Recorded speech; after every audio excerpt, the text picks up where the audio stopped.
I remember feeling a bit intimidated when I first took my sewing machine out the box, like I didn't even know where to begin. My kitchen towel became the first victim to a few rows of test stitching, and let me tell you, it still lives on to tell the tale today. Confidence doesn't come overnight, but there are a few things that helped me feel like I knew what I was doing. So today I am sharing 5 tips that made a big difference for me, and I can guarantee that they will help you too. Tip number 1 is mastering the straight stitch.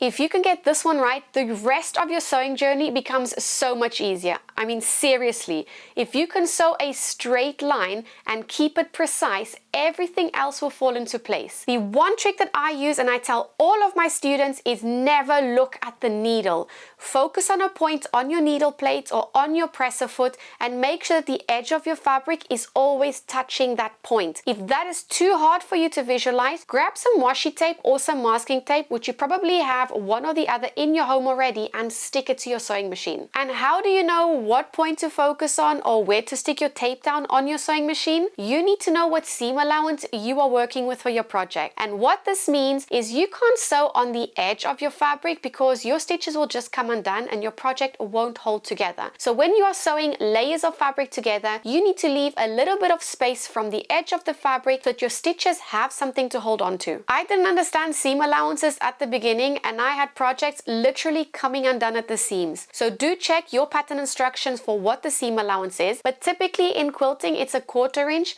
and if you're making a garment it's 5/8 of an inch, because that will allow you to have enough space to make adjustments to your clothing if needed. Tip number 2 is back stitching. Knowing how to start and end your row of stitches using a back stitch, or another term for it is reverse stitch, is a big step forward in keeping your projects together. It's as easy as pressing a button. On some machines it's a little lever you push down, and all you need to do is go back 2 stitches and then continue forward. That now means you have locked your stitches in place and your seam won't come undone. If you don't know where to find this button or lever on your sewing machine, just check the instructions manual, and if you don't have one, you can just Google the make and model of your sewing machine and it will tell you exactly where it is. Tip number 3 is confidently threading a sewing machine. This took me quite a few goes without checking back on the instructions manual, but once I got it, I felt invincible. I would say it's like riding a bike, but I nearly ended up in the emergency department the other day after not riding a bike for 10 years.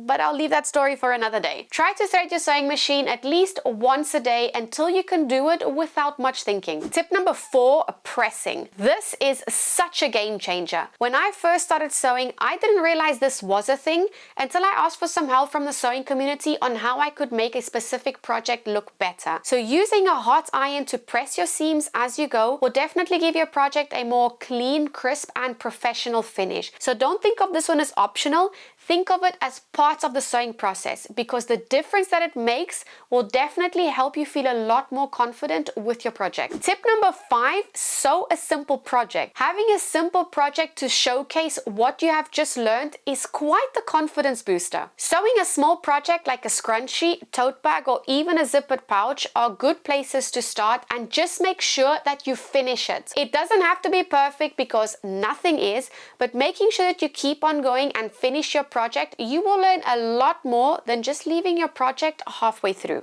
These are the 5 tips I know will build your confidence in sewing. So let me know which ones you have mastered already or which ones you are mastering next. If this helped you today, please don't forget to like and subscribe to my channel for more. That's it from me today. Bye for now.